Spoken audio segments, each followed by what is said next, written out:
일어나셔서 하나님 말씀 받도록 하겠습니다. 한 절씩 교독하기를 원하는데요. 제가 먼저 읽고 그다음 함께 교독하며 읽다가 마지막 절을 함께 읽도록 하겠습니다. 제가 먼저 읽겠습니다. 내가 하나님께 도와달라고 부르짖었습니다. 내 목소리로 하나님께 내 말을 들어달라고 부르짖었습니다. 그랬더니 내게 귀를 기울이셨습니다.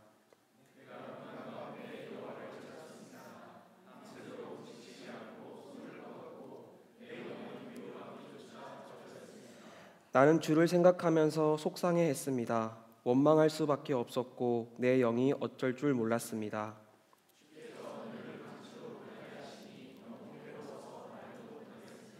내가 옛날 오래전 일을 생각해 봅니다.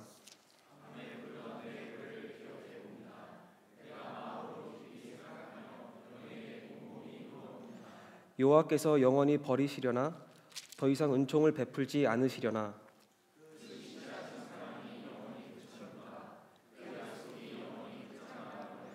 하나님께서 은혜 베푸시기를 잊어버리셨나? 진노하셔서 그 부드럽던 자비의 마음을 거두셨나?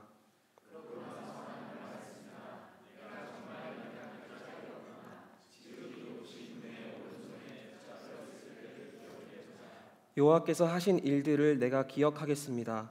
내가 정말 오래전에 주께서 하신 기적들을 기억해 내겠습니다.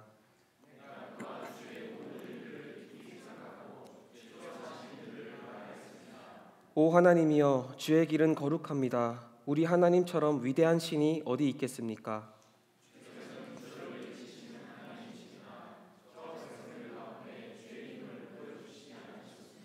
주께서 그 팔로 주의 백성들을, 야곱과 요셉의 아들들을 구원하시지 않으셨습니까?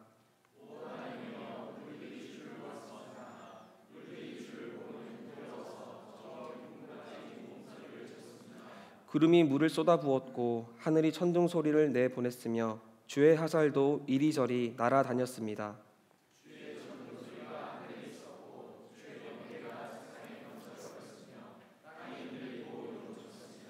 주의 길이 바다 가운데 있고 주의 길이 큰 물 가운데 있지만 주의 발자국은 보이지 않습니다. 주께서는 주의 백성들을 양떼처럼 모세와 아론의 손으로 인도하셨습니다. 아멘. 하나님 감사합니다. 이 시간 하나님 시편 기자의 기도를 살펴보며 묵상과 기도와 믿음의 관계를 함께 살펴보고자 합니다. 말씀을 듣는 이 시간 성령 하나님께서 우리의 마음에 감동하여 주셔서 우리에게 말씀하여 주시고 하나님이 어떤 분인지 알아갈 수 있는, 하나님을 아는 참된 지식을 얻고 돌아가는 이 시간 될 수 있도록 주여 함께하여 주옵소서. 이 모든 말씀 살아계신 예수님 이름으로 기도드렸습니다. 아멘. 함께 자리에 잠시 앉으시겠습니다. 저는 함께 신자의 묵상, 기도 그리고 믿음이라는 제목으로 함께 하나님 말씀을 나누고자 합니다. 이번 학기 이제 2023년 8월에 처음에 고등코네를 와서 이제 학기가 거의 마무리되고 이제 한 해가 마무리되고 있는데요. 제가 고등코넬에서 이제 외국인 친구들과 소울케어라는 소그룹 모임을 했습니다. 그게 뭐냐면 이제 함께 2주에 한 번씩 만나서 하나님과의 관계는 요즘 어떤지, 내 마음과 하나님과의 관계는 어떤지 서로 나누고 점검하고 함께 기도하는 그런 모임이에요.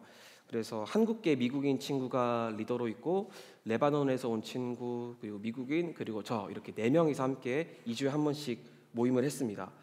그런데 두 번째 모임 때 이제 한국계 미국인 친구가 이런 제안을 하더라고요. 우리 함께 한국식 기도를 해보는 게 어떻냐. 그러니까 통성 기도를 한번 해보자라는 거예요. 근데 그 한국계 미국인 친구가 5살에 미국을 와서 겉모습은 한국인인데 속은 완전 미국인이에요. 그래서 그 미국인의 시각으로 통성 기도를 설명하는 게 굉장히 흥미로웠습니다. 어떻게 설명했냐면 일단 한국식 통성 기도는 기본적으로 CCM을 틀고 크게, 그리고 서로 자기가 소리를 내서 기도하는데 이 서로의 기도 소리가 얽히고 설켜서 자기가 무슨 기도를 하는지 못 듣게 된대요. 그러다 보니까 이제 자기 기도 소리를 듣고 싶어서 점점 목소리가 커져가고 계속 그렇게 된다는 거예요. 그래서 그러면서 이제 자기 기도 소리가 또 꼬일 때도 있다는 거죠. 제가 그 얘기를 듣는데 되게 신박한 설명이다라는 생각과 함께 듣고 보니까 또 그렇긴 하네라는 생각을 했습니다. 그래서 결국에는 이제 그 친구가 그래도 유익하니 우리 함께 기도를 해보자라고 했더니 이제 처음에는 외국인 친구들이 그런 한국식 그런 통성기도가 부담스러운지 다음에 하자고 했어요. 그래서 다음에 정말 다음 모임 때 통성기도를 했는데 다들 꽤 통성기도를 이렇게 잘 하더라고요. 그래서 제가 이제 한국 문화를 이제 자랑할 때 뭐 K 푸드, 뭐 K 뭐 문화 뭐 그런 거 있잖아요. 뭐 또 K 장녀 뭐 그런 표현도 있는데 저는 이런 한국 통성기도도 굉장히 좋은 기독교 문화라고 생각을 해서 뭐 K 기도, K 프레이어라고 이제 외국인 친구들에게 좀 자랑을 해야겠다라는 그런 생각을 했습니다. 왜냐하면 성경에서 이제 대부분의 기도는 실제로 목소리를 내서 이렇게 기도를 하는 거잖아요. 그리고 때론 목이 갈 때까지 소리를 높여서 기도를 하기도 하고요. 특히 우리가 방금 읽었던 이 시편 77편의 저자는 처음부터 하나님께 도와달라고 소리를 치고 있기 때문입니다. 그래서 시편 77편을 보면 마치 K 기도를 보는 것과 같은 그런 느낌을 받을 때가 있어요. 나중에 보면 또 철야 기도도 나오거든요. 그래서 이 시편 77편의 저자는 간절히 통성으로 하나님께 기도하면서 뭔가 응답을 받기를 원했습니다. 어떤 응답을 받기 원했냐면 지금 이 시편 기자는 멸망당한 이스라엘의 포로로 바벨론에 끌려와 있었습니다. 그래서 하나님 앞에서 이스라엘의 실제적인 회복을 놓고 기도를 하고 있어요. 그리고 응답을 구합니다. 그렇다면 정말 하나님은 그에게 응답하셨을까요? 또는 이 시인은 자신의 문제를 하나님 앞에서 해결받고 돌아갈 수 있었을까요? 저는 이 시편 77편의 이 시인의 기도를 총 3가지 단계로 나누어서 설명드리겠습니다. 이 3가지 단계를 거치면서 이 신자의 기도와 묵상 그리고 믿음이 어떻게 서로 맞물려 나타나는지 살펴보며 우리의 기도에 한번 적용해 봤으면 좋겠습니다. 그렇게 하나님의 은혜를 나누도록 하겠습니다. 첫 번째 기도의 단계는 본문 1절부터 5절까지의 말씀입니다. 먼저 시인은 자신의 기도를 이렇게 시작합니다. 시편 77편 1절과 2절 말씀입니다. 제가 읽어드리겠습니다. 내가 하나님께 도와달라고 부르짖었습니다. 내 목소리로 하나님께 내 말을 들어달라고 부르짖었습니다. 그랬더니 내게 귀를 기울이셨습니다. 내가 고난 가운데 여호와를 찾았습니다. 밤새도록 지치지 않고 손을 뻗었고 내 영혼은 위로받기조차 거절했습니다. 지금 시인은 하나님께 부르짖으며 기도를 하고 있죠. 바벨론 포로기라는 이 환난 가운데 원수들이 아마 이렇게 조롱했을 수도 있어요. 너희들이 믿는 하나님 어디 계시냐? 너가 믿는 하나님 정말 살아계신 것 맞냐? 그런 조롱과 핍박 속에서 마음이 얼마나 괴로웠는지 처음부터 하나님께 자기 얘기를 좀 들어달라고 하소연을 하고 있어요. 그리고 2절에 보면 시인은 자기 손을 이렇게 뻗었다라고 합니다. 물론 이렇게 손을 들고 기도한 것도 맞지만 이 표현은 하나님께 자기의 마음을 쏟았다라는 시편의 관용적인 표현입니다. 그러니까 시인은 고통 가운데 자기의 마음을 쏟았던 한나처럼 기도하고 있는 겁니다. 그래서 이 시편 기자는 단순히 꽹과리처럼 큰 목소리로 기도하는 게 아니라 자기의 목소리를 하나님께 쏟아가며 자기의 마음을 쏟아가며 정말 간절히 기도하고 있었던 겁니다. 게다가 시편의 이 기도는 밤을 꼬박 지새운 철야 기도였습니다. 밤새도록 지치지 않고 기도합니다. 그만큼 뭔가 응답을 받고 싶은 마음이 있었던 거예요. 그런데 이 시편 기자는 독특한 기도가 있는데 2절에 보면 마지막 절에 위로받기조차 거절합니다. 그러니까 이스라엘이 망했는데 하나님이 괜찮아 또는 친구들이 와서 괜찮아 라는 위로받기조차 거절하고 이 시편 기자가 원하는 것은 실제적인 회복, 실제적인 기도 응답이었습니다. 이것을 위해서 한나처럼 마음을 하나님께 쏟아놓으면서 밤새도록 기도를 하고 있는 거예요. 그렇다면 이렇게 간절한 기도에 대해서 하나님은 어떻게 하셨을까요? 하나님은 안타깝게도 응답하시지 않고 침묵하셨습니다. 그래서 본문 3절에 시인은 주를 생각하면서 속상해합니다. 그리고 원망해합니다. 한나처럼 마음을 쏟으면서까지 간절히 기도했는데 하나님이 응답하시지 않으니 속상하고 원망하는 거예요. 그런데 이 시인의 상한 마음은 단순히 근심에서 그치지 않았습니다.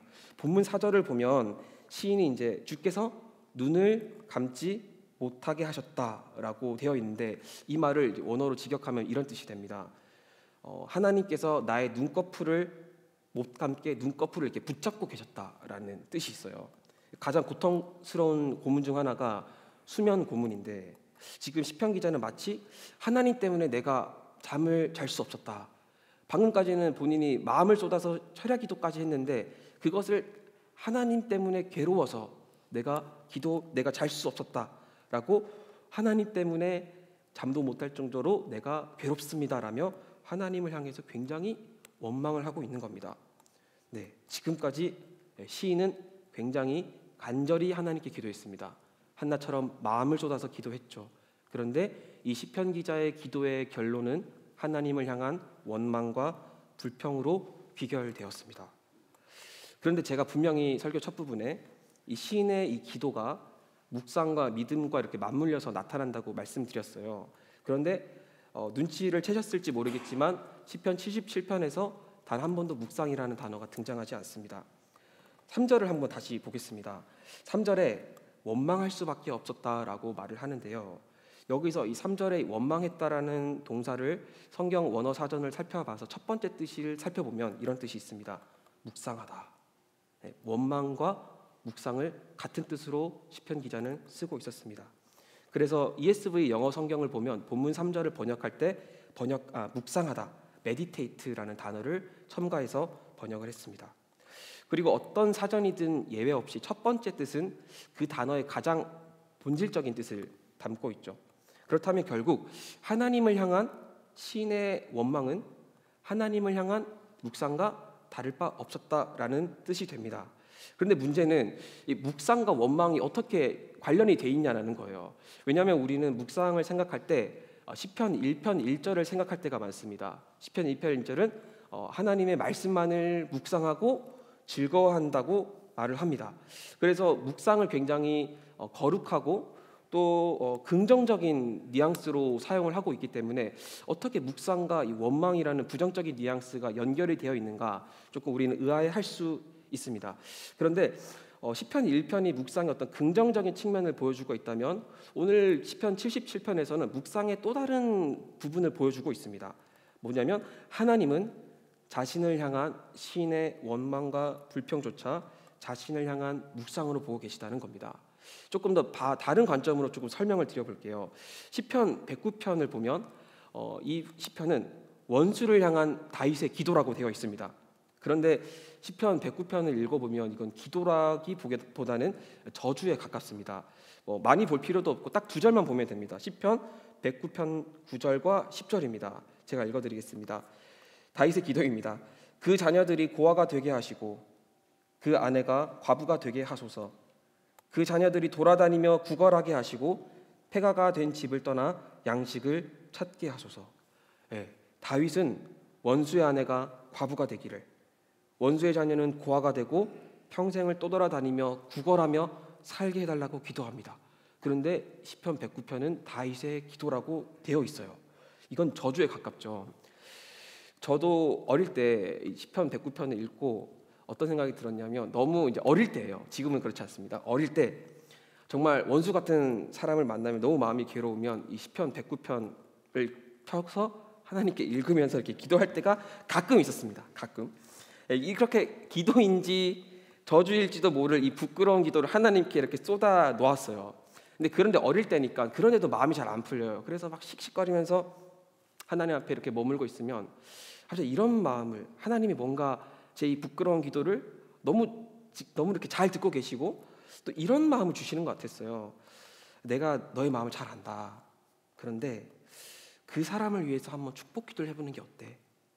너의 마음을 더 잘 알아. 하지만 그 마음을 내가 아니까 그를 위해서 좀 축복 기도를 해줬으면 좋겠다라는 마음을 주셨어요. 그래서 딱 한마디 했습니다.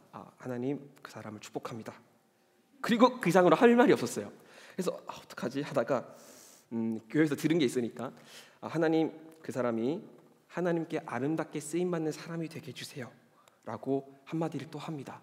근데 하나님은 제가 더 축복의 기도를 해주기를 원하는 그런 마음을 계속 부담을 주셨어요. 그래서 한마디 축복의 기도를 쌓여가면서 그렇게 저주로 시작했던 저의 기도가 축복으로 바뀌어지는 그런 경험들을 했습니다.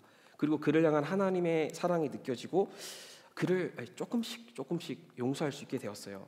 그래서 제가 최근 4-5년간은 시편 109편으로 기도한 적이 없음을 분명히 밝혀드립니다. 네, 그래서 하나님 앞에서, 하나님 안에서 하는 저주는 저주에서 그치지 않습니다.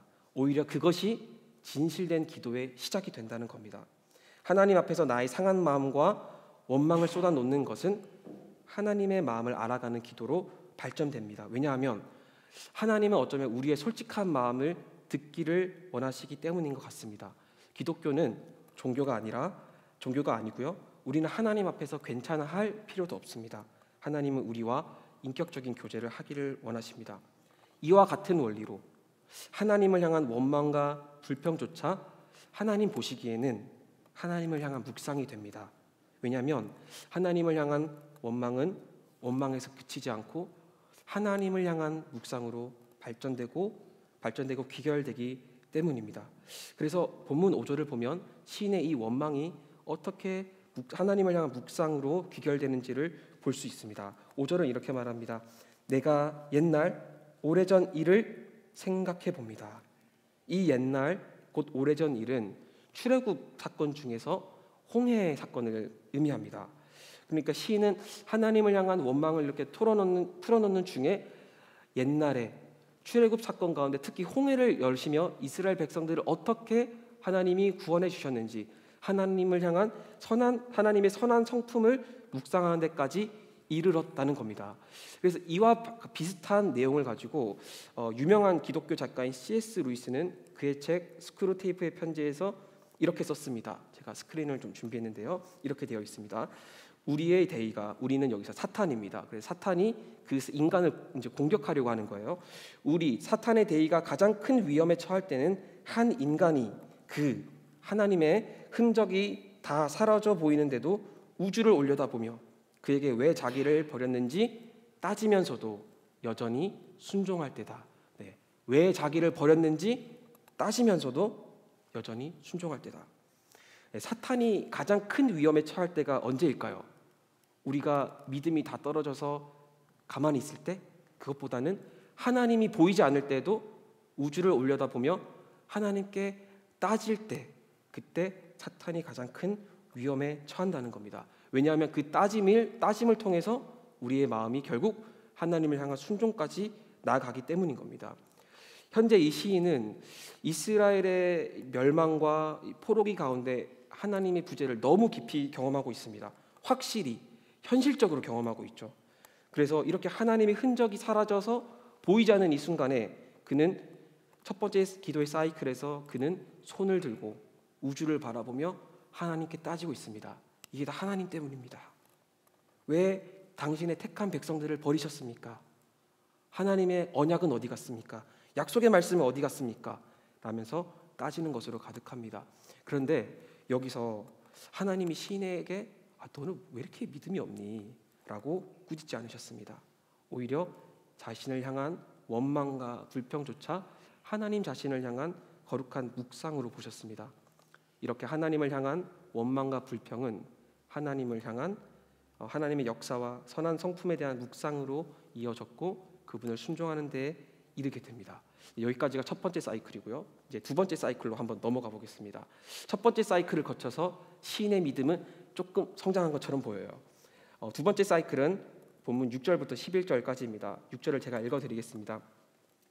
밤에 부르던 내 노래를 기억해 봅니다. 내가 마음으로 깊이 생각하며 영에게 곰곰이 물어봅니다. 네, 시인은 자신이 전에 밤새 철야할 때 부른 그런 믿음의 노래를 기억하고 곰곰이 물어보고 있습니다. 자, 그러면 여기서 이 물어본다라는 표현도 본문 3절에서 원망한다라고 표현됐던 원어를 지금 물어본다라는 약간은 긍정적인 뉘앙스로 지금 번역한 것이 좀 보이시죠? 그래서 여기서도 묵상하다라는 뜻이 들어 있습니다. 자, 그러면 원망으로 시작한 시인의 묵상은 결국 하나님의 말씀을 향한 묵상으로 이어지는데 본문 7절부터 9절까지를 한번 눈으로 한번 따라가 보겠습니다. 여호와께서 7절입니다. 여호와께서 영원히 버리시려나 더 이상 은총을 베풀지 않으시려나 그 신실하신 사랑이 영원히 그쳤는가 그 약속이 영원히 끝장나 버렸나 하나님께서 은혜 베푸시기를 잊어버리셨나 진노하셔서 그 부드럽던 자비의 마음을 거두셨나. 시인은 굉장히 긴 호흡으로 하나님께 질문을 이렇게 던지고 있어요. 그런데 이 시인의 질문은 시편의 수사학적인 표현입니다. 그리고 많은 성경학자들은 이 질문을 아니 절대 그럴 수 없다라는 대답을 전제로 한 질문이라고 해석합니다. 쉽게 말하면 답을 내려놓고 물어보는 질문이라는 거예요. 네, 학교든 직장이든 가장 큰 난제는 점심 식사 메뉴를 정하는 거잖아요. 저도 한국에서 대학을 다닐 때 친구가 점심 식사 메뉴 정한 게 너무 어려웠습니다. 그래서 근데 친구가 항상 저한테 물어봤어요. 뭐 먹고 싶냐? 그런데 꼭 이렇게 붙이는 전제가 있죠. 자기는 다 괜찮다. 그래서 정말 괜찮냐? 그래서 제가 김치찌개를 좋아해서 김치찌개 먹을래? 그러면 김치찌개 어제 먹었어. 그거 빼고 정말 그거 빼고 다 괜찮아. 그래서 제가 그래? 그럼 맥도날드 어때? 하면 표정이 안 좋아요. 맥도날드 별로야? 그러면 그 친구가 그제서야 순두부 비지찌개 어때? 라고 그래요. 친구가 이제 좋아하는 순두부 비지찌개가 학교 근처에 있었거든요. 그제서야 이제 친구가 좋아하는 순두부 비지찌개를 먹으러 갔습니다. 그래서 저는 그러면 처음부터 얘기해 주지 왜 답을 정해놓고 물어보냐, 남자가 여자도 아니고 왜 이렇지, 아무튼 그런 얘기를 생각을 했었어요. 그래서 지금 그것처럼 시인도 답을 정해놓은 질문을 하고 있는 겁니다. 왜냐하면 이렇게 질문을 여러 번 던지면서 자신의 믿음의 고백이 확실함을 강조하기 위함입니다. 이런 거죠. 하나님께서 그의 은총을 거두셨는가? 아니, 절대 그럴 수 없다. 그의 신실하신 사랑이 끝났는가? 아니, 절대 그럴 수 없다. 시인의 이러한 질문들은 우리가 설교를 시작하면 읽지 않았지만 사무엘하 7장 그 다윗의 언약을 이렇게 질문을 기반으로 바꾼 거예요. 그러니까 사무엘하 7장 말씀 한번 띄워주시겠습니까? 한번 한 목소리로 읽어보도록 하겠습니다. 시작. 내가 내 앞에서 물러나게 한 그에게서 빼앗지는 아니하리라. 내 집과 내 나라가 내 앞에서 영원히 보존되고 내 왕위가 영원히 견고하리라 하셨다 하라. 네.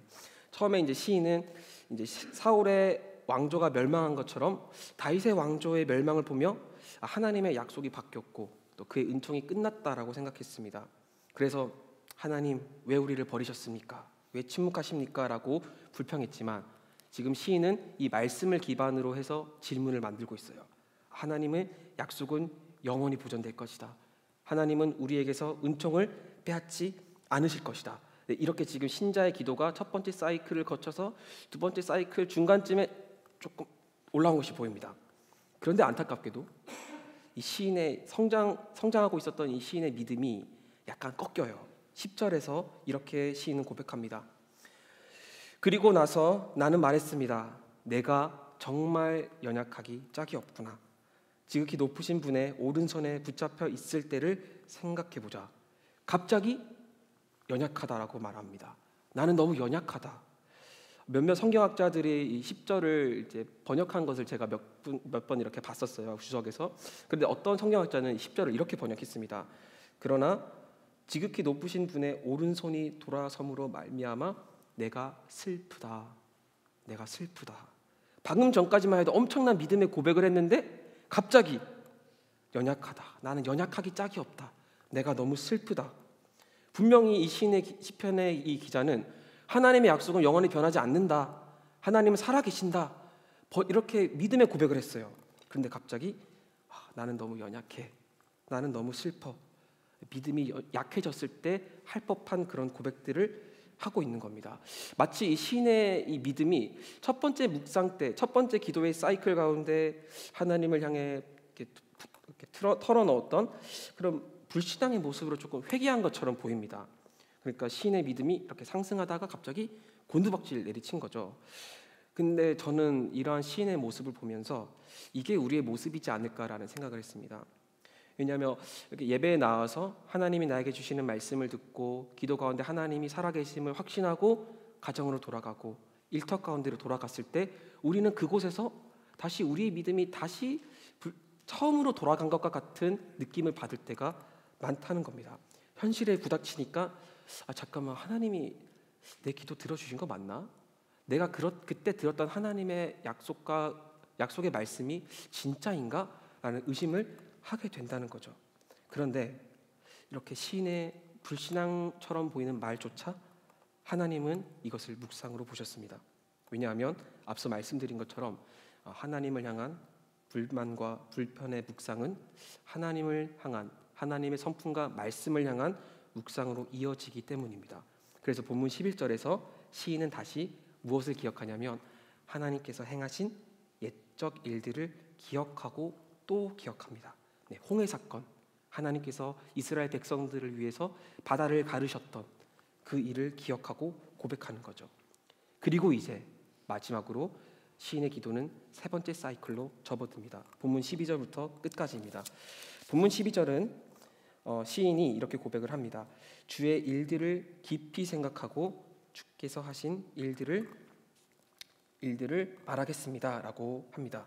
여기서 이제 말하다라는 표현도 본문 3절에서 원망하다라고 번역된 이 표현과 똑같은 것이고요. 개역개정은 이 부분을 되뇌이다라고 번역을 했습니다. 그러니까 묵상이 원래 이렇게 조그만 목소리를 이렇게 읊조리는 뜻이 있잖아요. 그러니까 이제 본문 12절에서 와서야 드디어 우리에게 익숙한 그 묵상이라는 표현으로 지금 번역을 하고 있는 겁니다.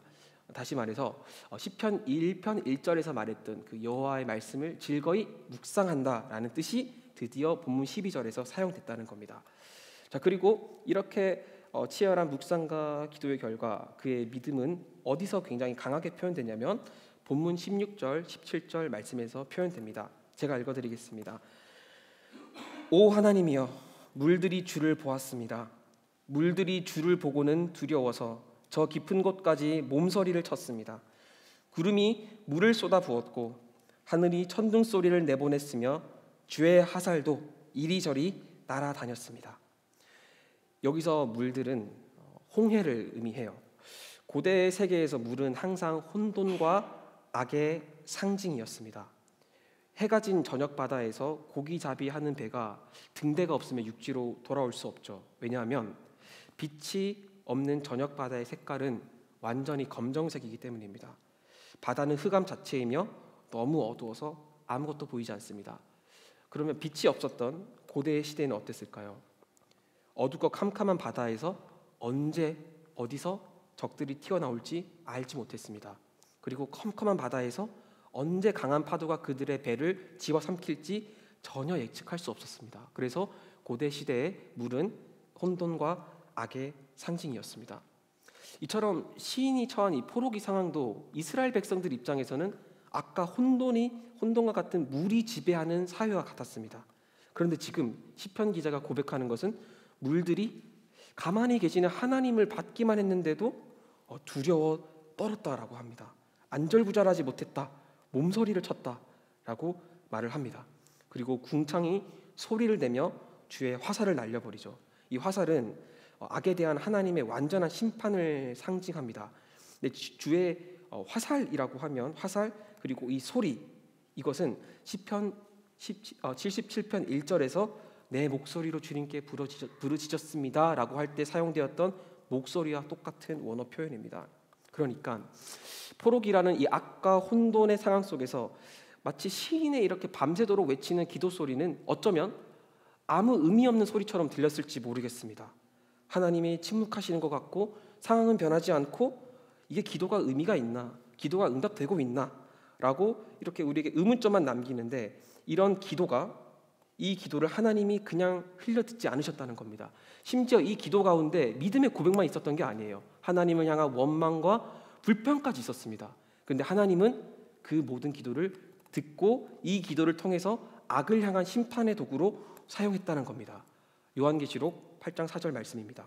함께 읽어보겠습니다. 시작. 향의 연기는 함께 하나님 앞으로 올라갔습니다. 네, 이 향의 연기는 성도의 기도와 함께 하나님 앞으로 올라갑니다.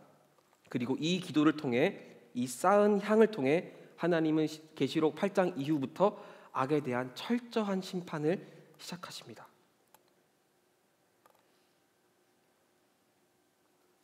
그런데 여기서 우리가 기억해야 될 것은, 다시 한 번 더 기억할 것은, 이 시편의 기자의 기도가 단순히 믿음으로 충만한 기도가 아니었다는 겁니다. 그런데도 하나님은 그 기도조차 사용하셨습니다. 자신을 향한 원망과 불평 섞인 기도마저도 악을 향한 심판의 도구로 사용하십니다.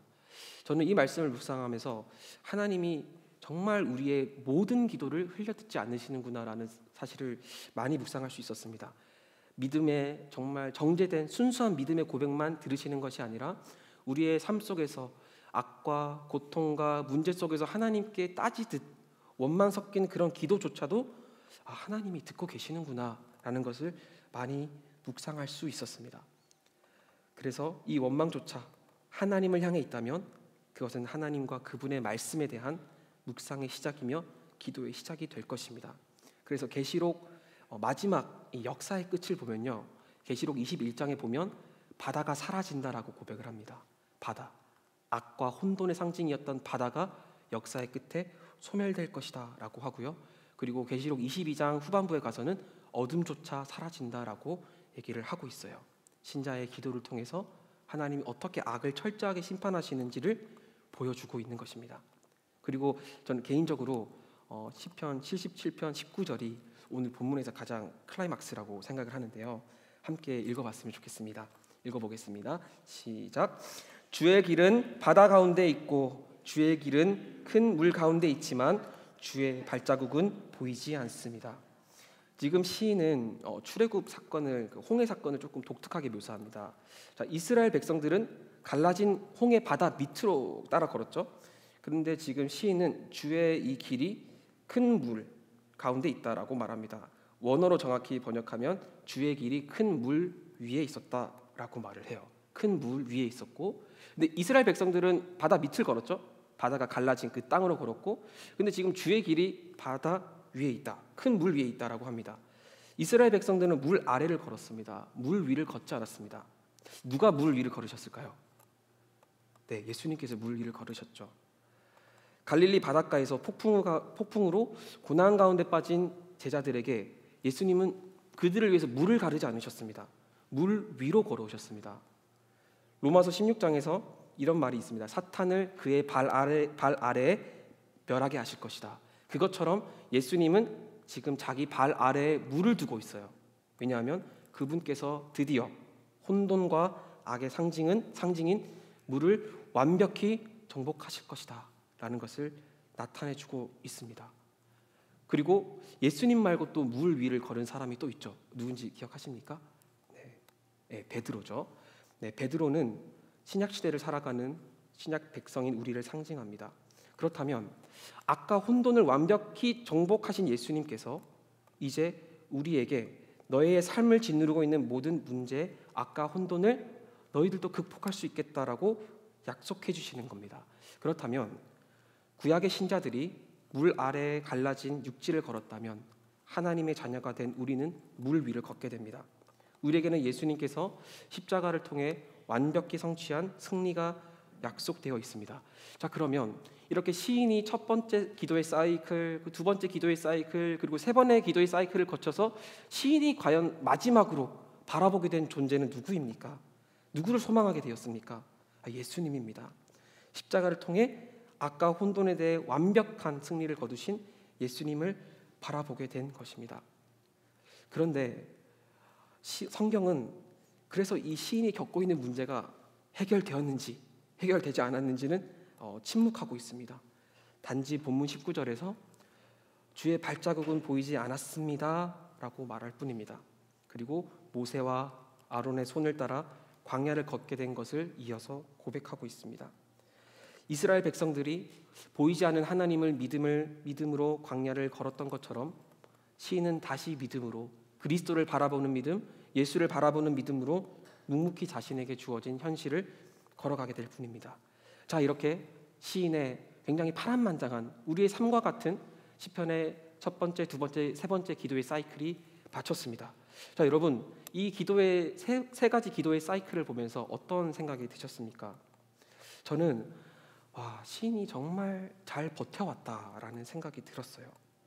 해결되지 않은 삶의 문제를 보고 하나님을 향한 원망과 불평을 섞인 그런 기도 속에서도 하나님을 포기하지 않고 기도하고 나아갔더니 그리스도를 바라보게 되는, 구약의 성도였지만 오실 메시아를 바라볼 수 있는 그런 믿음으로 나아갔구나라는 그런 묵상을 하게 됐습니다. 그리고 오늘 설교 제목이 신자의 묵상, 기도 그리고 믿음이잖아요. 제가 마지막에 믿음을 넣은 이유가 있어요. 믿음에 대해서 말씀드리고 오늘 설교를 마무리하고자 합니다. 믿음은 히브리어로 예무나라고 합니다. 함께 좀 따라서 해볼까요? 예무나. 예, 예문화 발음이 너무 좋으십니다. 예문화라는 뜻인데 예문화가 무슨 뜻이냐면 출애굽기 17장 12절에서 이스라엘과 아말렉 전투 가운데 이렇게 모세가 두 팔을 드는 장면이 있잖아요. 이 장면에서 예문화라는 표현이 사용됩니다. 이렇게 사용을 해요. 모세의 두 팔이 예문화한지라. 모세의 두 팔이 내려오지 않고 위 계속 버티고 있었죠. 그러니까 모세의 팔이 그런 기도 가운데 버텼다는 겁니다. 그럼 예문화와 버텼다라는 게 같은 뜻이 있어요. 그렇다면 예문화는 믿음이라고 있습니다. 자, 그럼 믿음은 뭘까요? 네, 버텨내는 겁니다. 믿음은 내가 믿음이 있습니다라는 것도 맞지만 믿음은 버텨낸다라는 뜻이 있습니다. 하나님 말씀을 묵상하면서 하나님을 기억하면서 또한 기도하면서 하나님을 원망하면서 버텨내는 것이 믿음이라고 하는 겁니다. 욥을 한번 보십시오. 욥은 고통 속에서 하나님을 향해 원망하고 불평했습니다. 그런데 마지막에서 근데 욥의 친구들은 하나님을 향해서 굉장히 아름다운 고백만 했거든요. 그런데 욥기 42장 마지막에서 하나님은 욥을 향해 그가 의롭다라고 평가했습니다. 왜냐하면 하나님은 우리와 솔직하고도 인격적인 관계를 맺고 싶어 하시기 때문입니다. 그래서 여러분 하나님 앞에서 여러분의 솔직한 마음을 털어놓으셨으면 좋겠습니다. 우리가 하나님을 향한 원망을 할 때 내가 너무 믿음이 없는 것이 아닌가? 아니요, 괜찮습니다. 그것조차 하나님은 믿음으로 보십니다. 적어도 여러분 마음 가운데 하나님의 약속을 향한 하나님의 선하신 성품을 향한 그 조그만 믿음이 있다면 그것이 중심에 있다면 우리가 아무리 하나님을 향한 원망과 불평을 쏟아낼지라도 하나님은 그것을 불신앙으로 평가하지 않고 우리를 혼내지 않으십니다. 왜냐하면 믿음은 버텨내는 것이고 하나님은 그것을 기뻐하시기 때문입니다. 어쩌면 오늘 이 자리에도 2023년 한 해 동안 정말 간절히 오랫동안 기도했지만 해결되지 않은 그런 삶의 문제를 가지고 이 자리에 나온 분이 있을지도 모르겠습니다. 그래서 2024년 새해를 시작할 때 낙심되고 답답한 그런 마음을 가지고 계신 분도 계실지 모르겠습니다. 그런데 여러분 그런 믿음의 기도로 묵상의 기도로 버텨내시길 바랍니다. 그럴 때 우리는 하나님의 역사심을 기억하게 될 것입니다. 보게 될 것입니다. 제가 저희 어머니 얘기를 말씀드리면서 오늘 설교를 좀 마치고 싶은데요. 저희 어머니는 이제 유교 집안에서 좀 태어나셨고 또 유교 집안이 굉장히 강한 집안으로 결혼을 오셨어요. 그래서 어머니가 저희 이제 외할아버지, 할아버지 또 아버지 가족 구원을 놓고 정말 오랫동안 기도를 하셨는데 저는 정말 저희 아버지가 교회를 다니게 될 거라고 정말 상상하지 못했습니다. 맨날 술 많이 드시고 화도 많이 내시고 그랬던 분이어가지고 아빠가 교회를 다니게 될까? 라는 고민을 많이 했는데 어머니가 정말 눈물로 오랫동안 기도를 하셨는데 어느 순간 정말 생각지도 않게 아버지가 신앙을 가지게 됐어요. 그리고 지금은 제 모교회에서 가끔 북을 치면서 찬양 인도를 하고 계십니다. 유튜브에 영상이 있는데 제가 너무 부끄러워서 공유를 못하고 있어요. 어머니가 근데 기도하면서 항상 믿음의 기도만 했던 건 아니라고 하셨어요. 하나님을 향해 원망도 하셨다고 했습니다. 어머니는 믿음을 가지고 있었는데 나는 왜 믿음의 가정에 이렇게 시집을 오지 않게 하셨냐. 하나님께 원망도 하고 불평도 했지만 하나님을 향한 신실한 마음과 하나님의 말씀과 하나님의 선한 성품을 믿으면서 버텨냈습니다. 그 결과 하나님이 역사해 주셨습니다. 주 안에 사랑하는 낮아짐 교회 성도 여러분, 하나님의 뜻은 반드시 이루어집니다. 하나님이 우리를 버리셨을까요? 아니요. 하나님이 우리의 기도에 침묵하시는 걸까요? 아니요. 우리는 물 밑을 걷을 사람이 아닙니다. 우리는 그리스도와 함께 물 위를 걷게 될 것입니다. 우리에게는 완벽한 승리가 예정되어 있습니다. 그때까지 여러분 시인처럼 버텨내시기를 축복합니다. 흔들려도 괜찮습니다. 하나님 향해 원망을 해도 괜찮습니다. 우주를 올려다보면서 따져도 괜찮습니다. 버텨내십시오. 그럴 때 하나님의 놀라운 역사하심이 우리 낮아짐 교회 성도님들 삶 가운데 가득히 넘쳐나게 될 줄로 믿습니다. 우리 시간 찬양하며 우리를 위해 모든 승리를 거두신 그리스도를 바라보며 그리스도께로 나아가도록 하겠습니다. 함께 찬양하겠습니다.